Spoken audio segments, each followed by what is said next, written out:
Good afternoon. This is Take 5 in 2021. Today, again, about merger and acquisition with Peter. Peter Leister is a senior executive in the life science and merger and acquisition industry. Peter, can you please introduce yourself? Thank you, Jörg, for having me at Take 5. Peter Leister, pharmacist by education, did run my own pharmacy 5 years, then moved into consulting completely, ended up being many years partner at one of the top 3 consulting companies, and then have moved on to chief commercial officer, chief strategy officer, chief sales officer positions in the life sciences industry. Yeah, thank you for having me, Jörg.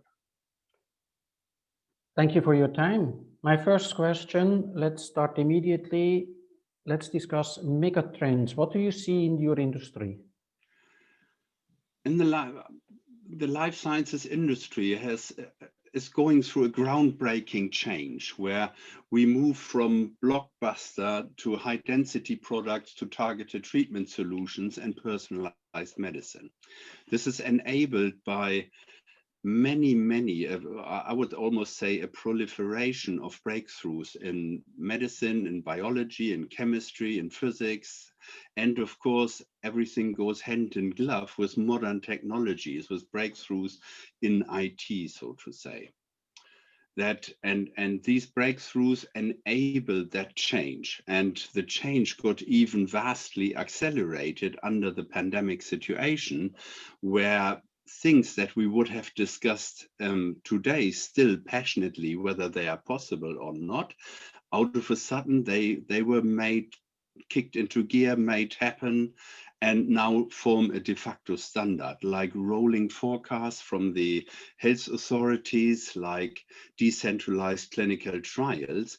And maybe the most popular example is a small startup company in Germany called BioNTech, who were making research and development for medicines based on messenger RNA technology that was targeted as a cancer treatment. And when the pandemic situation unfolded, the owners of the company said, why can't we try to use our technology and target it at this virus, taking the courage and the full risk to switch their development pipeline. So with that said, I think as a consequence, what we see, and that's relevant to mergers and acquisitions, is that it's less the financial situation of a company, but more the value potential that it delivers that triggers the interest and the price for that respective company.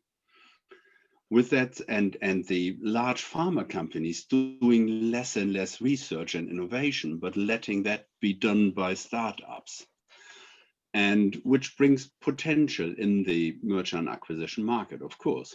What you have to have a open eye on is doing due diligence. If you want to assess the value potential of a potential acquisition, then you have to have a certain level of experience and understanding of the market potential and the underlying technologies. So due diligence is key here. I think the word due diligence, that keeps every and any CFO awake at night when he or she is in the middle of a negotiation or a transaction closing. And we also see that the COVID year 2020 has flipped not only the economic world upside down, but we see it now accelerating. So I think your example is spot on. Thank you for that. Would you have an advice for the audience, the colleagues, the CFO colleagues listening here?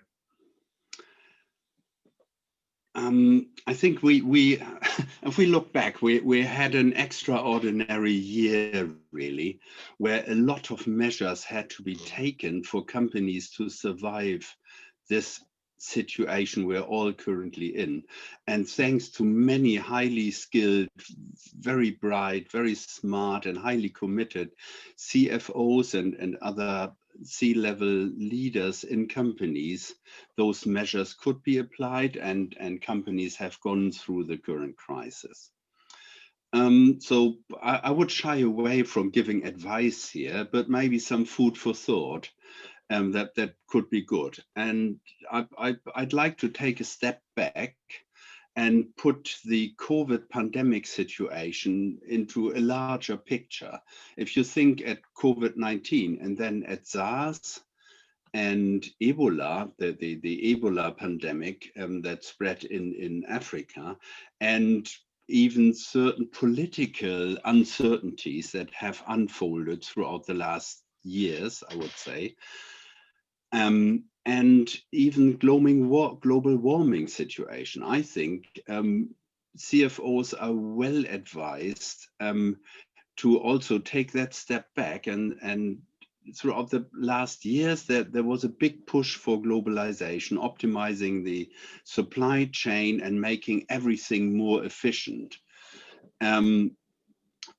I think that trend will come or has already come to an end, and making a business continuity planning it's now the hour to do that and to bring greater resilience into your supply chain again.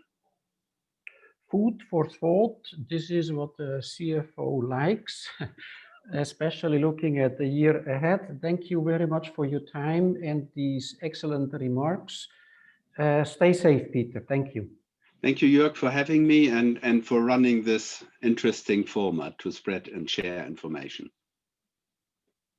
You're welcome. Stay safe again. Bye.